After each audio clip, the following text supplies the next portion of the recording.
Article 16 क्या कहता है कि प्रोहिबिशन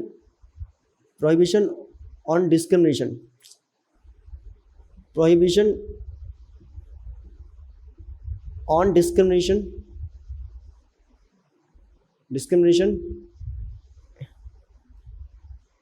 यही बात कह रहा है, कुछ और कह रहा है। Quality of opportunities in terms of public matters तो नहीं है, आई थिंक यही है। No, this is not opportunity, equality of opportunity in public employments की बात हो रही है। मतलब कोई भी सरकारी नौकरी के अंदर आपको ये कह के मना कर दिया गया कि आप किसी रिलीजन से बिलोंग करते हैं सर, इसीलिए हम आपको नौकरी नहीं दे सकते, तो ये गलत है। ठीक है, आपको race, caste, sex, place of birth के आधार पर, इन पांचों में से किसी भी आधार पर अगर आपको नौकरी नहीं दी जा रही है तो आप जो है आर्टिकल 32 के तहत डायरेक्टली कहाँ जा सकते हैं? सुप्रीम कोर्ट जा सकते हैं। मैं दूसरा भी लिख देता हूँ यार। देखो बेसिकली मैं पहले आपको कॉन्सेप्ट बता देता हूँ, जिससे मेरे को भी समझाने में थोड़ा मज़ा नहीं आ रहा। मतलब देखो, अब आप एक बात सोचो कि सुप्रीम कोर्ट में अगर डायरेक्टली जाने की बात है, ठीक है, अच्छी पावर है, बहुत अच्छी पावर है, लेकिन ये बताओ कि ये केरल वाला जो इंसान है, ये जो केरल में रहने वाला इंसान है, या ये जो अंडमान निकोबार में रहने वाला इंसान है, ये इंसान अगर मान लो कि इसके साथ कोई भी अगर आर्टिकल 15, 14, 16 या कोई भी फंडामेंटल राइट के साथ अगर कोई डिस्क्रिमिनेशन होता है, तो वो अंडमान निकोबार से यार कब तक बार बार जाता रहेगा दिल्ली? हमारे लिए हमारे बगल में सुप्रीम कोर्ट है, हमसे नहीं जाया जाता, तो ये कहाँ से आएंगे केरल से? समझ रहे हो? हम कहते हैं कि यार छोड़ो यार, हटाओ, कोई नहीं, आपस में सुलझा लेते हैं। ये अंडमान में रहने वाला, ये केरल में रहने वाला, कोई अरुणाचल प्रदेश में रहने वाला कोई इंसान अगर आना चाहे सुप्रीम कोर्ट में इंसाफ की दुहाई लेकर, तो कैसे आएगा यार इतनी दूर दूर? और फिर बाद में वो सोचेगा, और मान लो एक टाइम के लिए आ भी गया, तो एक बार अगर आ गया तो एक बार में तो फैसले कई बार होते नहीं है कोर्ट में। कई बार क्या मतलब मोस्ट ऑफ द टाइम एक बार में फैसले नहीं होते हैं। तो वो अगर मान लो कि सुप्रीम कोर्ट ने अगर मान लो 10 बार चक्कर लगवा दिए, तो भाई साहब 10 बार में तो ये तो इंसान लुट जाएगा। ये वाला इंसान, केरल वाला इंसान तो लुट जाएगा 10 बार में। इसके आने जाने के एक्सपेंस, इसके वकील के एक्सपेंस, इसका अपना मनोबल, वो बचा रहेगा क्या? ऐसे में बनाने वालों ने देखो कितना अच्छा दिमाग लगाया। उन्होंने कहा कि नहीं, देखो आर्टिकल 32 के तहत जिसको लगता है कि नहीं मुझे डायरेक्टली सुप्रीम कोर्ट ही जाना है, तो वो आर्टिकल 32 के तहत आ जाए। सुप्रीम कोर्ट के दरवाजे हमेशा खुले हुए फंडामेंटल राइट्स के मामले में। और जिसको लगता है कि नहीं बहुत दूर पड़ रहा है, तो एक आर्टिकल है आर्टिकल 226, इसके अंदर बताया कि हाई कोर्ट के पास भी सेम पावर्स है, बल्कि हाई कोर्ट के पास कुछ ज़्यादा ही है। वो तो रीट्स के मैसेज को तो देख ही, मतलब मैटर्स को तो देख ही सकता है, साथ में जो है अदर मैटर्स को भी देख सकता है आपके। यही एक आर्टिकल है आर्टिकल 226, जहाँ पे हाई कोर्ट सुप्रीम कोर्ट से ज़्यादा पावरफुल हो जाता है। उसके बाद रिट के मैटर्स को सुनने का तो पावर है ही है, जो फंडामेंटल राइट का ब्रिच हो रहा है उस वाले केस के अंदर। साथ में उसके अलावा भी कोई ऑर्डिनरी मैटर्स है, तो उसमें भी हाई कोर्ट एंटरटेन कर सकता है केस को। तो कहा गया कि अब ये जो केरल वाला जो ये पर्सन है ना, ये केरल वाला पर्सन है, अब इस वाले पर्सन को ज़्यादा दूर जाने की नहीं है। अब ये केरल के अंदर जो हाई कोर्ट है, उस हाई कोर्ट में जाकर जो है अपना केस दर्ज करवा सकता है। कोई कर्नाटक का पर्सन है, कर्नाटक के हाई कोर्ट में जाके दर्ज करवा सकता है। ये अंडमान निकोबार वाला भी, इसके लिए कहा गया, इसके लिए सेपरेट हाई कोर्ट क्या बनाना, इसको कलकत्ता हाई कोर्ट दे दो, पास में ही है। कलकत्ता तो पास में पड़ता है, खैर मतलब दिल्ली के हिसाब से तो पास में ही है। तो ऐसे में क्या कर दिया गया, हाई कोर्ट्स को दे दिया गया पावर 226 के तहत, और सुप्रीम कोर्ट को दे दिया गया 32 के तहत। और मैं डिटेल में बात करूंगा, let me come to that. ठीक है, वहाँ मैं वहाँ जब आऊँगा तब। अब यहाँ पे देखो, यहाँ पे कह रहा है कि equality of opportunity in terms of the public employment. अगर आपके साथ किसी भी तरह का कोई भेदभाव होता है, तो आप कहाँ जा सकते हैं? आर्टिकल 32 के तहत सुप्रीम कोर्ट, आर्टिकल 226 के तहत कहाँ जा सकते हैं? High court. डायरेक्टली आप वहाँ पर पहुँच कर और अपनी दुहाई दे सकते हैं कि मालिक ऐसा ऐसा हो रहा है मेरे साथ, मैंने सरकारी नौकरी का फॉर्म भरा था, मुझे ये कह के मना कर दिया कि तुम्हारी तो शकल ही थोड़ी सी काली है, या तुम जो है एकदम मोमो लग रहे हो। अब ये सब बातें कहकर मुझे मना कर रहे हैं, बताओ मेरे आत्मसम्मान पे ठेस पहुंचाया जा रहा है। तो ऐसे में सीधा आर्टिकल 32 के तहत, और उसके बाद जो सुप्रीम कोर्ट और हाई कोर्ट जो क्लास लेगा वो अलग ही है। ठीक है, तो आपके साथ अगर इस तरह का, और आवाज़ उठाओ, पढ़े लिखे लोग हो तुम,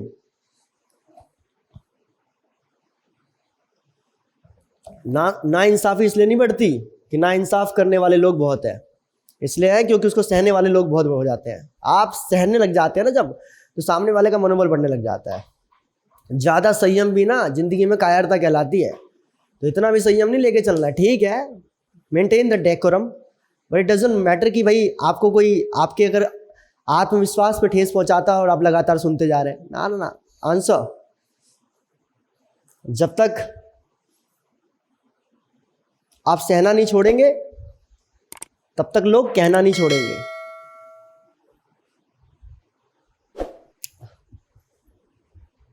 तो आर्टिकल 16 आपको समझ में आया। अच्छा एक बात हो रहा है कि मान लो कि जैसे मैं अप्लाई कर रहा हूँ, मैं किसी मतलब मान लो कि मैं इंजीनियर के लिए अप्लाई कर रहा हूँ, तो इंजीनियर के लिए जो टेक्निकल एजुकेशन चाहिए वो तो होना चाहिए ना मेरे पास। उसमें तो भेदभाव कर सकते हैं ना। उसमें अगर मान लो कि किसी का टेक्निकल एजुकेशन है, मेरे पास नहीं है, तो उसको लेंगे और मेरे को नहीं लेंगे, तो मैं तब तो नहीं बोल सकता ना कि ये मेरे साथ भेदभाव हो रहा है, क्योंकि इसकी रिक्वायरमेंट है भाई इंजीनियरिंग की। अब आप डॉक्टर बन रहे हैं और आप कह रहे हैं कि भाई मैं बीएससी हूँ और कोई एमबीबीएस वाला है, और आप कह रहे हैं कि नहीं भैया ये बिल्कुल ही मेरे साथ भेदभाव है, मैं बीएससी हूँ तो क्या मैं साइंस नहीं पढ़ा हूँ क्या? इतना तो मैं भी जानता हूँ कि बॉडी के अंदर कौन सी जगह पे क्या है, थोड़ा बहुत हम भी खोल लेंगे। अब ऐसे आधार पे आप कह रहे हैं कि हमारे साथ भेदभाव हो रहा है, देखो उसको अंदर ले लिया, वो भी तो लड़का है मैं भी तो लड़का हूँ, या वो भी तो लड़की है मैं भी तो लड़की हूँ, तो बेटा कुछ टेक्निकल एजुकेशन की रिक्वायरमेंट भी होती है, वो भी ले आ साथ में। ऐसे आधार पे अगर आपके साथ भेदभाव हो रहा है तो सही हो रहा है। और ऐसे मैटर को लेकर सुप्रीम कोर्ट चले मत जाना। सुप्रीम कोर्ट पावर बहुत देता है तो झाड़ता भी बहुत है। या अच्छे जितने भी जो जिस चीज़ की आप तैयारी कर रहे हो ना, उसके बनने के बाद ये मत सोच लेना कि आपसे बड़ा पावरफुल कोई नहीं है। सुप्रीम कोर्ट के आगे या हाई कोर्ट के आगे, कोर्ट सिस्टम के आगे किसी की नहीं चलती। कोर्ट के अंदर आप कभी ऐसे बात है ना, कोर्ट वोट जाना नहीं होगा ना, दिक्कत ये है।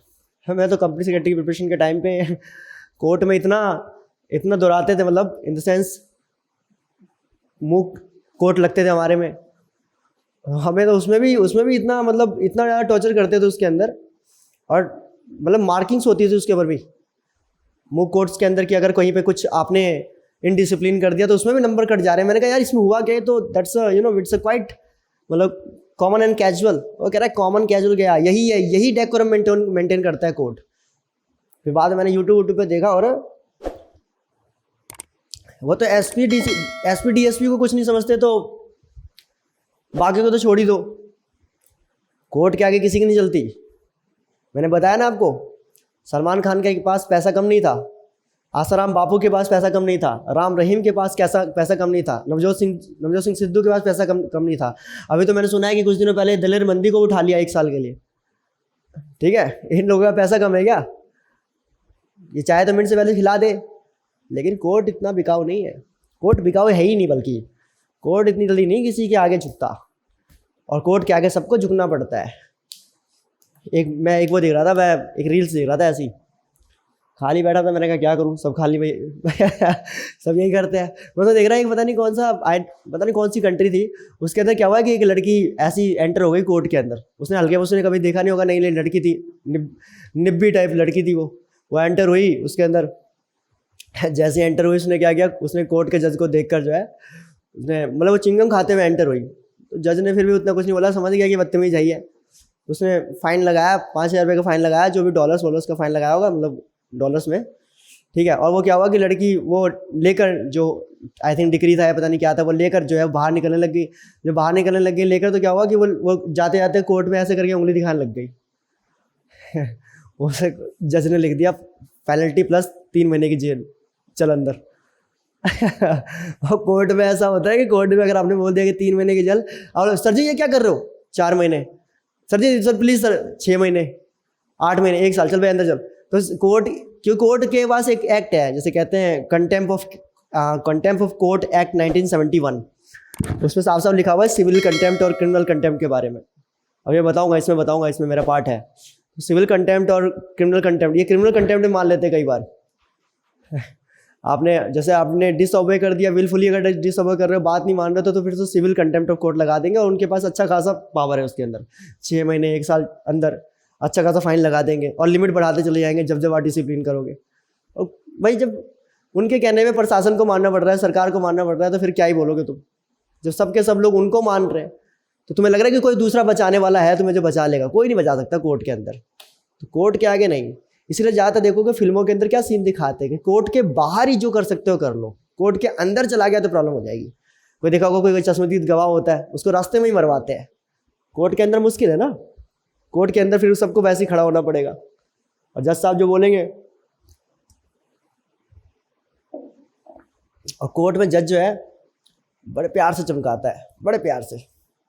पढ़ा लिखा इंसान जो मारता है ना उसमें आवाज़ नहीं आती ज़्यादा, लेकिन लगा देता है। उसको पढ़े लिखे इंसान को हाथ लग उठाने की जरूरत नहीं पड़ती है। आप बैंक के अंदर गए और बैंक के अंदर आप गए और आपको कोई फॉर्म भरना था, आपने कुछ जल्दीबाजी में था, आपने पेन उठाया और लिखना शुरू कर दिया। बैंक की अगर उस क्लर्क ने या उस पर्टिकुलर जो पर्सन जो बैठी हुई है, अगर उस पर्सन ने इतना बोल दिया ना सिर्फ आपको कि आपके अंदर तमीज़ नहीं है कि आप पेन को पूछ कर ले, इतने में ही जो है ना पूरे के पूरे बैंक के अंदर आप गीले पीले सब हो चुके होंगे।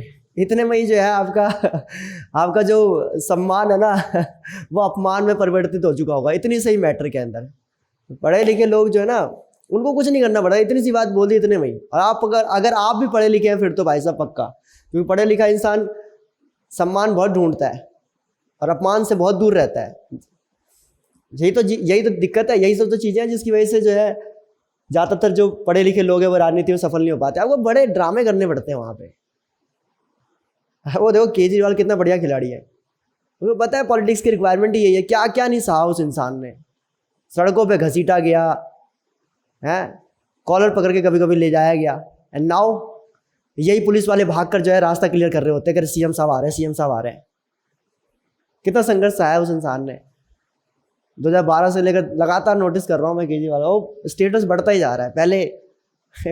पहले कुछ चंद विधायकों के साथ, उसका पूरा के पूरा दिल्ली हाथ में ले लिया, अब दिल्ली के बाद पूरा पंजाब लेके बैठे हुए हैं। पता नहीं कहाँ कहाँ पे इनके मेयर, अभी मैंने मध्य प्रदेश में देखा, इनका पहला मेयर आ गया, उत्तराखंड में इनके लोग हैं, गुजरात के अंदर असेंबली वो लोकल गवर्नमेंट्स जो है म्यूनसिपैलिटीज़ के अंदर उनके लोग आ रहे हैं। अब हर जगह पे फैल रहा है आम आदमी पार्टी। संघर्ष और कहाँ तक पहुँचा है अगला इंसान, वो ब्यूरोक्रेसी को समझता है, वो सही मायने में सही से पढ़ा है इन सब चीज़ों को। उस जानता है कि कहाँ पे किसकी रिक्वायरमेंट है, जो जिस चीज़ की रिक्वायरमेंट जहाँ पे और वो काम वहाँ पे कर रहा है। यही तो रैशनैलिटी की पहली पहचान है। एजुकेटेड सब है, उसमें कुछ नॉलेजेबल है, ज्ञानी जिन्होंने कुछ सीखा, अपने अंदर परिवर्तन लेके आए जो लोग। और उन ज्ञानियों में जो है कुछ ही लोग ऐसे लोग हैं जो लोग अपने आप को रैशनल बना पाए। रैशनैलिटी मीन्स व्हाट, बुद्धिमत्ता मतलब क्या, बुद्धिमान मतलब क्या कि कहाँ पे क्या करना है ये पता होना चाहिए। आप डिप्लोमेसी में जरूरी है आपको प्रोटोकॉल मेंटेन करके चलना, जरूरी है कि आप ज़्यादा आउट ऑफ द लाइन जाके काम नहीं कर सकते हैं। ये नहीं कि आप आईएएस ऑफिसर बने और सीधा जैसे आप गए अपने पहले दिन ज्वाइनिंग के अंदर और कोई 50-60 साल का कोई बुजुर्ग है, क्लर्क है, आप जाते साथ ही वो माला लेके आपके खड़ा हुआ है और आपने पैर छू लिए, ये नहीं करना। आप आईएएस ऑफिसर है you have to maintain the protocol कि आप कह रहे हैं कि यार घर में हमें संस्कार दिया गया है कि बड़ों के पैर छू लेने चाहिए। समझ लो, किसी ने आपको मिठाई दी, आपने मिठाई ले ली, हंसते हंसते माला पहन ली, ठीक है माला वाला तो चलता है, मिठाई भी थोड़ा बहुत चलता है, लेकिन प्लेजर्स नहीं लेने, वरना फिर अगले दिन ही आके वो फाइल पकड़ा देगा, सर थोड़ा सा सर ये पेट्रोल पंप का फाइल क्लियर नहीं हो रहा है सर, अगर आपका आशीर्वाद रहेगा तो।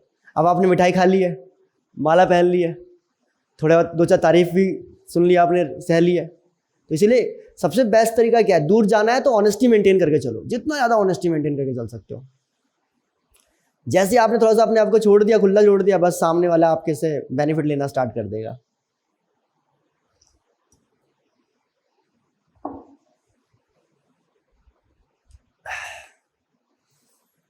This is what that we need to maintain.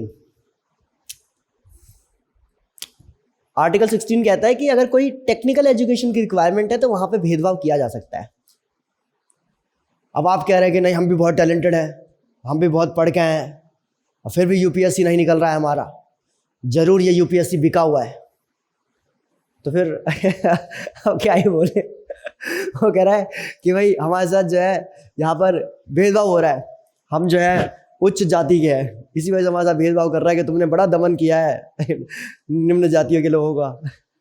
तो ऐसे आधार पर यूपीएससी कभी नहीं करता। टेक्निकल एजुकेशन है, क्वालिटी है, टैलेंट है, अंदर आओ। उनको खुद नहीं पता होता कि हम किस कैंडिडेट को सिलेक्ट करने वाले हैं, तो ये सब बातें कहना that's out of the course. Article 17 deals with the untouchability. Article 17 बात करता है किसके बारे में, अनटचेबिलिटी के बारे में। Untouchability of any kind, prohibition on the untouchability, like you can say, किसी भी प्रकार का जो है अगर छुआछूत अगर पाया जाता है समाज के अंदर, तो आप कहाँ जा सकते हैं, डायरेक्टली जा सकते हैं सुप्रीम कोर्ट। शेड्यूल कास्ट के प्रोटेक्शन के लिए तो एक्ट बना दिया अलग से ही, खासकर आपको कुछ नहीं करना, आपको बोलना भी नहीं है, छुआछूत करनी भी नहीं है, आप कुछ मत करो, बस जाति सूचक जो है ना एक बस फेशियल एक्सप्रेशन बना दो, इतने में उसके पास पावर है आज की डेट में कि वो जा सकता है कोर्ट के अंदर, थाने के अंदर, और उसके केस को लिखेंगे, नॉन बेलेबल है। बल्कि protection of schedule caste act 1955, अभी 1989 में शायद इसका अमेंडमेंट हुआ था, बड़ा स्ट्रॉन्ग एक्ट बना रखा है और ज़रूरी भी है। अगर कहीं पे वाकई में इस प्रकार की चीज़ें, वो भी 21वीं शताब्दी में, हाँ अगर मिसयूज़ हो रहा है तो फिर तो थोड़ा सा, मगर मिसयूज़ क्या है, मिसयूज़ होगा, सामने वाले को सर्कमस्टेंस नहीं पता क्या फिर।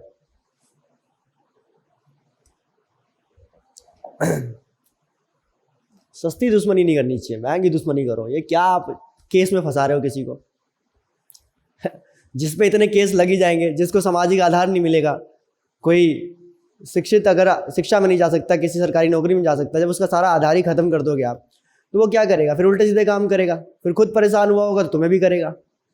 बेटर है कि ऐसे नहीं, अच्छे तरीके से अनटचेबिलिटी किसी भी तरह का समाज के अंदर है तो आप उसके लिए आवाज़ उठाओ, और बिल्कुल उठाओ, लेकिन जायज़ किसी प्रकार की अनटचेबिलिटी हो।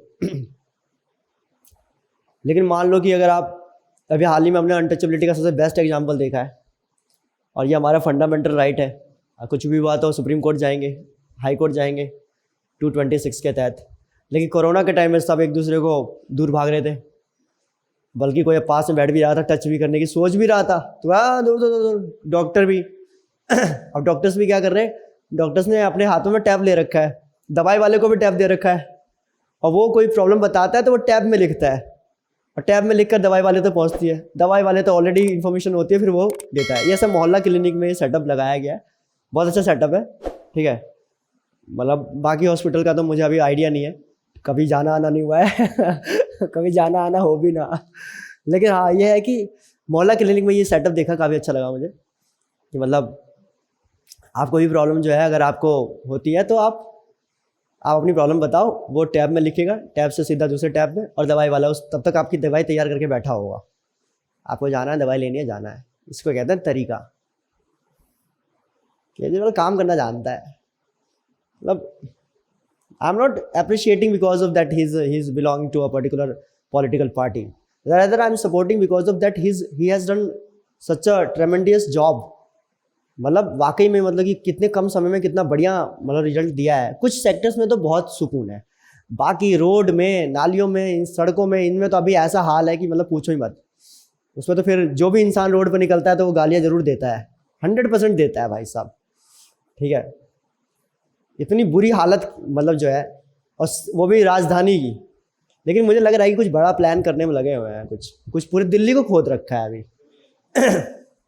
मुझे लग रहा है कुछ बड़ा प्लान कर रहे हैं ये, एक साथ ही काया पलट करने वाले हैं। भगवान करे ऐसा ही हो, काया पलट हो जाए दिल्ली की। जो इन्होंने दिल्ली की काया पलट कर दी तो फिर तो उसके बाद इनका हिंदुस्तान में इनकी सरकार बनने से कोई नहीं रोक सकता, ठीक है ना। मतलब बहुत मुश्किल हो जाएगा, क्योंकि भाई सबको अब डेवलपमेंट चाहिए, बहुत हो गया। रिलीजन के ऊपर भी एक हद तक पॉलिटिक्स की जा सकती थी, जो बीजेपी ने अच्छी खासी कर ली। बीजेपी को बहुत एडवांटेज मिल भी गया, ठीक है। एक टाइम पे जो लेगेसी थी, जो नेशनल फ्रीडम फाइटर्स की जो लेगेसी थी, उस लेगेसी के आधार पे कांग्रेस ने भी बहुत अच्छा रूल कर लिया इंडिया के अंदर।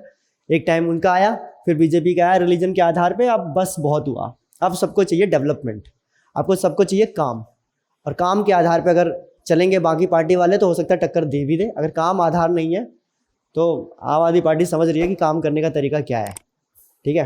स्कूल की हालत ठीक की इन्होंने, भले वो अलग बात है कि शामियानों में काम हुआ है, अभी शामियानों से भी बहुत काम होता है। आप अपने आसपास का माहौल बदलो, आपके काम बदल जाएंगे, आपके काम करने के तरीके बदल जाएंगे।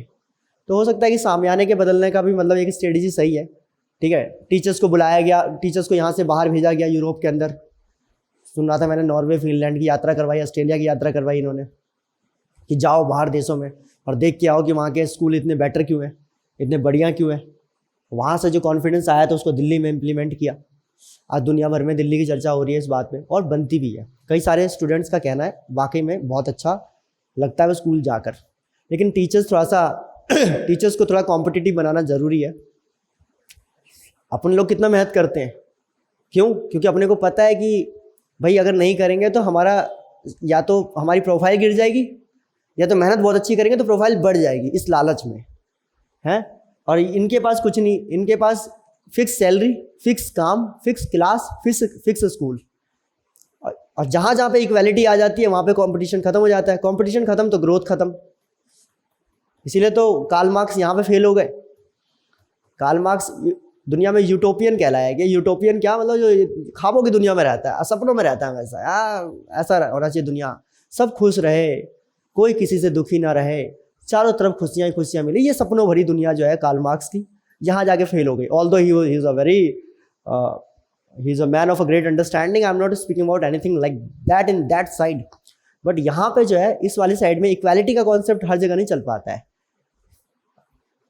दो लोग हैं, दोनों को सेम सैलरी दोगे तुम, सेम काम दोगे और सेम फिनोमिना, कोई ग्रोथ नहीं, कोई कुछ नहीं, चाहे ज़्यादा काम कर लो, ठीक है, अच्छा काम कर लोगे तो कोई ज़्यादा रिवॉर्ड भी नहीं, ठीक है, गलत काम कर दोगे तो काटेंगे भी नहीं पैसा, तो क्यों करेगा वो मेहनत? क्यों करेगा मेहनत? इक्वालिटी इतनी अगर ला दोगे क्यों करेगा? समझ रहे बात को? स्कूल के अंदर यही मसला है। स्कूल के अंदर कंपटीशन जनरेट करने का काम जरूरी है। फिनलैंड के स्कूल, फिनलैंड के हमेशा टॉप करते हैं स्कूल, नॉर्वे के स्कूल टॉप करते हैं। क्यों? उनके अंदर साफ है, एक फिक्स सैलरी है कि इतना तो हम देंगे देंगे, और एक दे रखा है इंक्रीमेंट बेसिस पे कि भाई काम करोगे और ये परसेंटेज बच्चों की अगर आती है या इस लेवल पे बच्चे परफॉर्म करते हैं तो इतनी सैलरी आपकी बढ़ा दी जाएगी, और अगर नहीं हुई तो फिर वो आपका कंसेशन चला गया, फिर वो आपकी फिक्स्ड वाली लो बस। तो जिन टीचर्स को ज़्यादा पैसा चाहिए होता है या जो टीचर्स एक्स्ट्रा ट्यूशन पढ़ा रहे होते हैं वो कहते हैं ट्यूशन क्यों पढ़ाना, इससे बढ़िया यही मेहनत कर लेते हैं स्कूल के अंदर, स्कूल में थोड़ा बढ़ जाएगा, क्या दिक्कत है। तो इस तरीके से उन्होंने एक अच्छा माहौल बना रखा है। हमने बच्चों पे काम करने की बात करी, हमने बच्चों के सिलेबस चेंज किए, हमने बच्चों के अंदर बच्चों के लिए अच्छे सामियाने दिए, अच्छे डेस्क दिया, अच्छे बेंच दिया, सब कुछ दिया हमने, अच्छी किताबें दी, ठीक है, सारी फैसिलिटीज़ प्रोवाइड की हमने। टीचर्स के लिए भी तो ज़रूरी है थोड़ा बहुत। टीचर्स को थोड़ा सा कॉम्पिटिटिव बनाने के लिए सैलरी पैकेज पे काम करना चाहिए। भाई हम क्या बना रहे हैं? किसी भी देश की, अगर किसी भी देश को देखना है कि देश कितना तरक्की कर रहा है तो कहते हैं कि उसके स्कूलों को देख लो, उसके स्कूलों को देख लो। अगर आप चाहते हैं कि वहाँ के जो यूथ है कितना डेवलप्ड है, कितना हो सकता है, तो आप उसके कॉलेजेस को देख लो। आप, यही तो आधार है ना। और ऐसा नहीं कह रहा मैं, इंडिया के कॉलेजेस टॉप कॉलेजेस हैं, मतलब कि बहुत अच्छे कॉलेजेस हैं। मैं ये नहीं कह रहा कि इंटरनेशनल लेवल पे बहुत कॉम्पीट कर रहे हैं, उन्होंने बनाई ऐसा दिया है, क्या ही करेंगे कॉम्पीट, बट मैं वो नहीं कह रहा, वो भी करेंगे एक ज़माने में, एक टाइम पे आने के बाद। लेकिन फिलहाल पहले स्कूल पे काम करना ज़रूरी है। एजुकेशन से एक चीज़ तो हो जाती है, मैं ये नहीं कह रहा कि एजुकेशन के बाद डिबेट नहीं होते, डिस्कशंस नहीं होते, लेकिन एटलीस्ट कम से कम ये होता है कि दो लोग टेबल पे आके बात तो करते हैं। यहाँ बात ही नहीं हो पा रही है, हम मेजोरिटी लोगों से कम्युनिकेट ही नहीं कर पा रहे हैं। एक तो कम्युनिकेट करने वाले लोग ऐसे हैं। मैं तो कभी कभी एक बात सोच रहा होता हूँ कि जब देश मतलब जो है जब 1911 के अंदर बताते हैं कि 1911 के अंदर हमारे पास 7-8% की लिटरेसी रेट हुआ करती थी, हालांकि उससे भी कम थी, 6 के करीब है, 8 के करीब तो हमारी आज़ादी के समय पे थी, 47 में बताते हैं। 1911 के समय में, 21 के समय में हमारी 7%, 6 से लेकर 8% के बीच में मान लिया, मतलब यही लिटरेसी रेट रही। मैं कह रहा हूँ 8% फिक्स कर लेते हैं। 8% की लिटरेसी वाला ये देश जो है उस जमाने में हुआ करता था, और 92% लोग, इसका मतलब हो गया कि इलिटरेट है, या यूँ कह लो कि 92% लोग जो लोग एजुकेशन के दायरे से बाहर है। और उन लोगों को भी हमारे जो है देश के फ्रीडम फाइटर्स जो है समझाने में कामयाब हो गए, उन्हें समझाकर निकाल के ले गए। और आज की डेट में क्या है, मोर देन 80% जो है लोग, कई सारे स्टेट्स के अंदर 80% से ज़्यादा लोग जो है एजुकेटेड है, नॉलेजेबल है। मैंने कहा नॉलेजेबल ऐसे कम होते हैं, बट मैं फिर भी एक कैटेगरी में लेकर चल रहा हूँ। और तब भी अगर सरकार कहती है कि स्वच्छ भारत अभियान आवश्यक है, समझ नहीं पा रहे हैं। ये तुम्हारे लिए बना हुआ था अटल टनल, वहाँ पे जाके स्टंटबाजी करके तुम वहाँ की रोड की हालत ख़राब कर रहे हो हैं। ये जो सिग्नेचर ब्रिज बना दिल्ली के अंदर, स्टंटबाजी में कितने लोगों की जान चली गई। ये सब बातें हम समझा नहीं पा रहे हैं लोगों को यार। इतने एजुकेटेड लोग, इतने पढ़े लिखे लोग, और वो 8% की लिटरेसी वाला देश हमारा, और तब के नेता तब भी समझा के निकल गए सबको। क्या किस में कमी है? नेताओं में कमी है, हम में कमी है, आप में कमी है, किस में है? समझे बात को, ठीक है। ये तो सिर्फ आर्टिकल्स हैं, इम्पैक्ट क्या है, इम्प्लीकेशंस क्या है, वो भी तो समझे। What are these things? तो अनटचेबिलिटी का कॉन्सेप्ट आर्टिकल 17 कहता है कि अनटचेबिलिटी जो है we can not have in any kind of the practice of the untouchability can not be allowed. और उसके बाद लास्ट अगर हम देखेंगे आर्टिकल 18 जो कहता है abolition of titles. Abolition of titles,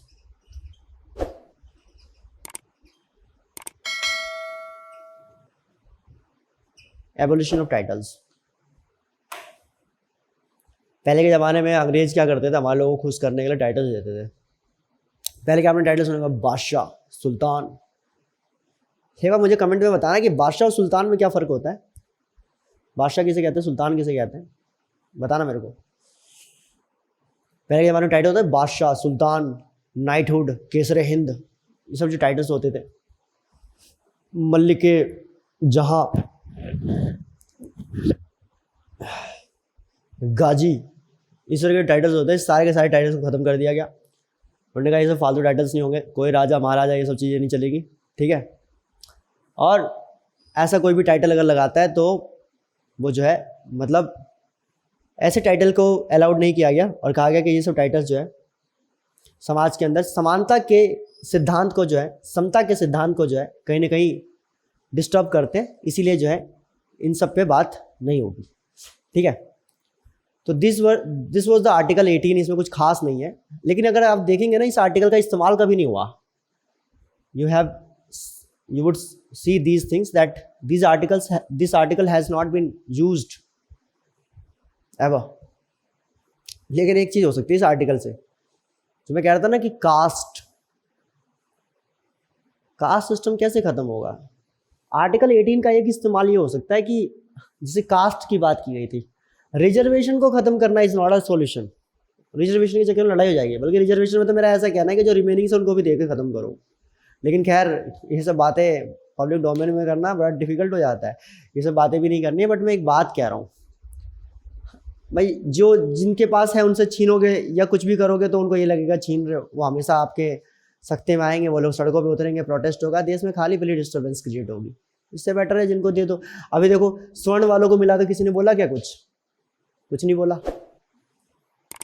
60% दे चुके हैं, 40% है किसके लिए, मुझे ये बताना जरा, ये जनरल में जो है कौन है। तो खैर गवर्नमेंट का अपना खुद का एक एंगल होता है, कुछ लोगों को मेन स्ट्रीम से निकालते हैं, फिर जनरल वाले में डालते हैं, उसका जनरल वाले से कहते हैं 40% में आओ। दूसरा ये तरीका कि सबसे पहले कास्ट से पहले आपको जो है वर्णा पे काम करना होगा। और वर्णा में क्या है यार, सबको पता है ये सब बातें, बहुत सारे पढ़े लिखे लोग अच्छे खासे, उनको खुद पता है कि भाई varna system was based upon I will say the karma, not janma, like मतलब जन्म के आधार पर नहीं, कर्म के आधार पे था। तो जो कर्म के आधार पे था, अब उसको चेंज करके आप अमेंड करके जो है जन्म आधार पे लेके आ सकते हैं, इसको ख़त्म कर सकते हैं आप। ओ सॉरी, उल्टा हो गया यार, उल्टा हो गया। जन्म को ख़त्म कर सकते हैं, कर्म के आधार पे लेके आ सकते हैं। वेदों के अंदर नए परिवर्तन जो है, वेदों में नई व्याख्या जो है वो हमारा, वेदों की नई व्याख्या जो है वो हमारा कर्तव्य है। अगर आप देखेंगे वेद ये कहते हैं कि वेद के अंदर इसलिए तो देखेंगे आप सब लोगों ने क्या किया, सब लोगों ने टिप्पणियां की, टीकाएं दी। अष्टाध्यायी ने क्या किया, अष्टाध्यायी के पाणिनि जिन्होंने संस्कृत का व्याकरण लिखा था, बाद में महाभाष्य ने उनके ऊपर टीका दिया ना, महाभाष्य में मतलब आपका जो है पतंजलि ने। ऐसे कई सारे टीकाएं हैं जो दी जाती है पहले के, मतलब कि पुराने की जो व्याख्या है उनको नए तरीके से प्रस्तुत करना। इसको आप देखेंगे फिलॉसफी के अंदर, इसको बोलते हैं आपका डायलेक्ट।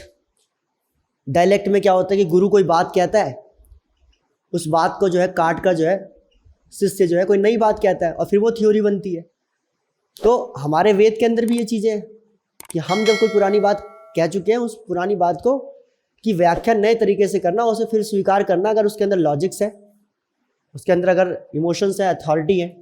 आप देखेंगे यहाँ पे सोक्रेटिस ने जो बात कही उसको प्लेटो ने काटा और माना गया, प्लेटो ने जो बात कही उसे एरिस्टोटल ने काटा, उसे माना गया। तो यही तो है गुरु शिष्य परंपरा। देखेंगे आप सब गुरु हैं, बाद में एरिस्टोटल की बात अलेक्जेंडर काट रहा है। तो ये सारे के सारे जो देखेंगे गुरु शिष्य परंपरा ही तो है। पहली चीज ये है कर्म आधारित दोबारा करना, इसमें क्या है। और दूसरी चीज है एवोल्यूशन ऑफ टाइटल के आधार पर जो टाइटल्स है, if you finish all these things, जैसे आप इसमें ऐड कर देंगे 2000 फैक्टर्स और शुक्ला त्रिपाठी, हाँ शुक्ला त्रिपाठी वाले मारेंगे, शुक्ला त्रिपाठी दुबे भारद्वाज ठाकुर इंक्लूडिंग माइन। मैं कह रहा था कि यार मत रखो, ये मत लिखो नाम जो कुछ भी है, ठीक है, ये माने नहीं। बट एक मिनट के लिए मेरा ऐसे जैसे मैं नॉर्मल बात कर रहा हूँ, कैजुअल बात कर रहा हूँ, तो you will find out in this कि मतलब राव, दास, देशमुख, रावत, मिश्रा, ओझा, झा, ये जितने भी टाइटल्स हैं, abolish all these things and make something different like भारतीय, everything will be Indian। सारे टाइटल्स खत्म, सिर्फ एक टाइटल भारतीय, तो टाइटल खत्म, पता ही नहीं चलेगा कि कौन उच्च जाति है कौन छोटी जाति का है। अभी पता चल जाता है, प्रसाद लगा दो तो पता चल जाता है कि निम्न जाति से है, ठाकुर लगा दो ठाकुर लगा दिया तो बड़ी जाति से पता चल जाता है, दुबे लगा दिया, भारद्वाज लगा दिया है, शुक्ला लगा दिया, त्रिपाठी लगा दिया बड़ी जाति, दास लगा दिया छोटी जाति, जाटव लगा दिया छोटी जाति, राव लगा दिया छोटी जाति, ऐसा बताते हैं लोग। मतलब अपने को तो खैर आइडिया नहीं है, लेकिन अपन इसी को पढ़ के मैंने यही चीज़ समझने की कोशिश की है कि ऐसा ही दिखते हैं, समाज के अंदर ऐसा ही चलता है। सोशोलॉजिकल इमेजिनेशन तो यही है, सोशल स्ट्रैटिफिकेशन तो यही बना रखा है। इस सोशल स्ट्रैटिफिकेशन को जब देखा तो यही आइडिया लाता है। मैंने कहा आप सबका टाइटल खत्म कर दो, इस एवोल्यूशन ऑफ टाइटल के अंदर थोड़ा सा ये सब टाइटल्स भी डाल दो, और एक सिंगल टाइटल डाल दिया भारतीय, और एक यहाँ पे ये जन्म की जगह कर्म आधार। अब जो काम करेगा उसकी वो बनेगी वर्ण व्यवस्था। 4 वर्ण रहेंगे, कोई प्रॉब्लम नहीं है। समाज 4 पार्ट में रहेगा, काम खत्म। इतने सारे 5000 पार्ट्स बना रखे हैं, छोटी छोटी कम्युनिटी, और इसको कहते हैं आप डाइवर्सिटी। ये डाइवर्सिटी नहीं है, डाइवर्सिटी भाषा को माना जा सकता है। डाइवर्सिटी में एक टाइम के रिलीजन को भी मान लो आप, ठीक है ना। आप डाइवर्सिटी के अंदर पहनावे को, खान पान को, इन सब चीज़ों को मान सकते हैं।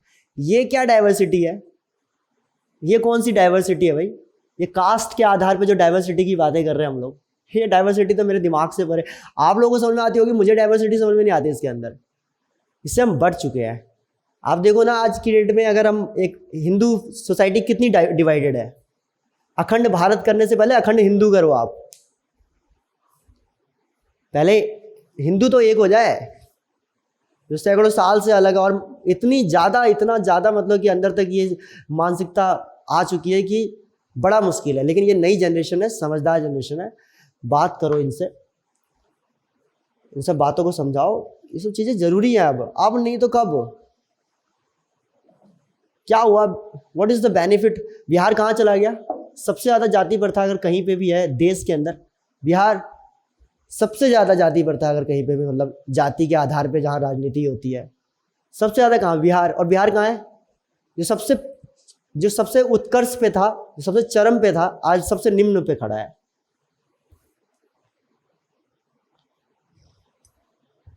और इतने टैलेंटेड लोगों के होने के बावजूद, इतने ज़्यादा वेल नॉलेजेबल रैशनल लोगों के होने के बावजूद बिहार जो है इस स्थिति में, कारण क्या है। ये क्या, ये बेमतलब की चीज़। कोई बात ही नहीं करना चाहता इस चीज़ के ऊपर। तो बात कर लो यार, क्या गलत है। हमारे यहाँ तो वाद विवाद तो हमारे शुरुआत से हमारे साथ थी, बस जो गलतियाँ अतीत में हुई है उसको दोहराना नहीं है। इस बात का ध्यान रखें। आपने कर्म की जगह जन्म किया जब, तो जो चौथे लोग थे, जो सेवक वर्ग था, जिसको आप शूद्र कहते थे, वो सेवक वर्ग तो परेशान होगा ही होगा ना। आपने उनको कभी भी अंदर नहीं आने दिया। उसके बाद ब्राह्मण बनने की, क्षत्रिय बनने की, वैश्य बनने की जो अपॉर्चुनिटी थी, आपने वो अपॉर्चुनिटी छीन ली। आप ये अपॉर्चुनिटी मत छीनना, बट इट इज़ इम्पॉर्टेंट। आप देखो ना, आज यूनाइटेड स्टेट्स ऑफ अमेरिका कितना आगे? क्यों? भाषा एक, धर्म एक, सबसे बड़ी चीज़ है दो चीज़ें, जाति है नहीं, नस्ल के आधार में मसले हैं, लेकिन नस्ल के अंदर दो कैटेगरी है तो दोनों ने अपने आप को मजबूत कर रखा है। वहाँ के काले लोग भी सशक्त हैं और गोरे लोग भी सशक्त हैं। चार वर्ण में समझ में आता है कि चारों के चारों हमारे स्ट्रांग है, वो समझ में आता है। ये 4000 लोगों को कैसे स्ट्रांग कर रहे हैं आप, और सिर्फ डाइवर्सिटी के नाम पे। यूनिटी की बात को, ये यूनिटी की बात हो रही है जिसको आप यूनिफॉर्मिटी से कंफ्यूज करने की कोशिश करेंगे कुछ लोग, कमेंट में कमेंटबाजी करेंगे अभी नीचे। यार समझो यार, जिन लोगों ने जाति के आधार पे अत्याचार किए ना वो लोग जिंदा है, जिन लोगों पे अत्याचार हुए ना वो लोग जिंदा है। आज के परिदृश्य में हमारे पास जो संसाधन है वो पहले के हिसाब से बहुत कम है। आज जो हमारे पास रिसोर्सेज हैं वो बहुत कम है, पॉपुलेशन बहुत ज़्यादा है। पहले पॉपुलेशन कम थी, रिसोर्सेज ज़्यादा थे। आज पॉपुलेशन ज़्यादा है और रिसोर्सेज कम है। हम सस्टेनेबल डेवलपमेंट का नारा लेके चल रहे हैं दुनिया भर के अंदर। घर में जब तक हम ये सब चीज़ें नहीं सुलझाएंगे ना, तब तक हमारा देश घर कभी विकास नहीं कर सकता। आप देखें कि हर जगह एक कुंभा बना हुआ है अलग अलग कम्युनिटी का। आप हमारे घर परिवार में भी बड़े लोग कहते हैं कि भाई जब घर के अंदर 4 लोग और 4 दिशाओं में चलते हैं ना, वो घर कभी आगे नहीं बढ़ता। चारों को टेबल पे आना पड़ता है, एक ही टेबल पे आना पड़ता है। समझिए आप इस बात को। हम सिर्फ इग्नोर करके चल रहे हैं just because of the caste politics. कुछ लोगों की पॉलिटिक्स चमक रही है इससे। और ये कौन लोग हैं, ये सब चीज़ें साफ दिखता है। कुछ गिने चुने लोग हैं, इन गिने चुने लोगों को आप साइडलाइन कीजिए और नए भारत का निर्माण कीजिए, जिससे कि वो सस्टेनेबल डेवलपमेंट में फोकस कर सके, जो आज को भी संतुष्ट कर सके और आने वाले भविष्य को भी लिए भी जो है बहुत कुछ बचा सके। अब इसके बाद आर्टिकल ये है आपका आर्टिकल 14, 15, 16, 17, 18। 14 के अंदर इक्वालिटी बिफोर द लॉ, 15 के अंदर prohibition on discrimination on the basis of religion, race, caste, sex और प्लेस ऑफ बर्थ। उसके बाद article 16 opportunity, equality of opportunity in matters of the public employment, सरकारी नौकरी में आपकी समानता। 17 में अनटचेबिलिटी बिल्कुल खत्म। 18 के अंदर आपका जो है, लेकिन लॉकडाउन में, बीमारी के केसेस में, ऐसे पैंडेमिक एपिडेमिक के केस में जो है ऐसे में चल सकता है, ठीक है, ध्यान रखेंगे। उसके बाद 18 के अंदर एबोलिशन ऑफ टाइटल्स, ठीक है, ये मैंने आपको बताया अभी। और भी बहुत बातें हो सकती हैं, अब इसमें कोई दिक्कत वाली बात नहीं है। सेंसिटिव इश्यूज है, क्या ही सेंसिटिव इश्यूज है, कुछ नहीं है। कुछ लोगों का बस फायदा, जब आप क्या करेंगे, अगर आप किसी इंसान से जो है ना, उस इंसान के जीने का सहारा छीनेंगे ना, तो यकीनन उसके लिए डिस्प्यूटेड होगा ही होगा। लेकिन किसी इंसान के हाथ से एक सहारा छीनकर अगर दूसरा आप देंगे ना, तो नहीं होगा। आप किसी के हाथ से एक बेनिफिट लेकर अगर दूसरा बेनिफिट, इक्वल बेनिफिट देंगे ना, तो नहीं होगा। उससे ज़्यादा का बेनिफिट देंगे तो नहीं होगा, ठीक है। ये बेनिफिट देना इज इंपॉर्टेंट। आप किसी से छीनेंगे तो वही प्रॉब्लम तो होगी। आप कहेंगे कि रिजर्वेशन खत्म कर देंगे, भाई वो लोग सड़कों पर उतरेंगे। आप रिजर्वेशन क्यों छीनेंगे किसी का, ठीक है भाई। लेवल प्लेइंग फील्ड देना जरूरी था तो दिया उन लोगों को, बनता भी है। अतीत में जो गलतियां हुई उसको सुधारने का एक मौका मिला। ये 70 साल, मजाक नहीं है, 70-75 साल हुए हमारे देश को। और चाहे बाहर से हम कितना भी अच्छा दिखा रहे हो, लेकिन अंदर से ये प्रॉब्लम तो थोड़ी बहुत है, सब जानते हैं प्रॉब्लम तो है। इसलिए बेटर है कि इसके ऊपर खुलकर बात हो, तरीके से बात हो और थोड़ी सी चेंज लेके आए। इतने संकीर्ण मानसिकता के लोग ना बने। बाकी आर्टिकल 19 से बात करेंगे कल, फ्रीडम ऑफ स्पीच। आज जो मैं इतना कुछ बोल गया ये इसलिए क्योंकि आर्टिकल 19 जो है मेरे साथ खड़ा था। आर्टिकल 19 आपके साथ भी खड़ा होगा कल को, ठीक है। और आर्टिकल 19 क्या कहता है, उसके आगे के आर्टिकल्स क्या कहते हैं, ये सारी बातें करेंगे हम अगली क्लास के अंदर। वो और इंटरेस्टिंग है। आर्टिकल 19 से लेकर 22 जो है वो अपने आप में, और फ्रीडम ऑफ स्पीच है भाई आफ्टर ऑल, ठीक है। बोलने का अधिकार है। बोलने का अधिकार में क्या क्या चीज़ें होती हैं और क्या क्या नहीं होता, नए तरीके से, नए पहलू से। मेरी सोच, जो मेरी मानसिकता है, ठीक है ना, मुझे भी एक पहलू लेकर चले अपनी पढ़ाई का। जैसे आप अलग अलग तरीके, अलग अलग जगह से अलग अलग तरह से चीज़ें सीखते हैं, तो एक पहलू मेरा भी लेके चले। आई विश आपके कंटेंट को रीच करने में मदद करेगा ये। नेक्स्ट क्लास के अंदर हम लोग बात करेंगे article 19 freedom of speech. So thank you so much to all my contacts. Next class में मिलते हैं हम लोग। Thank you.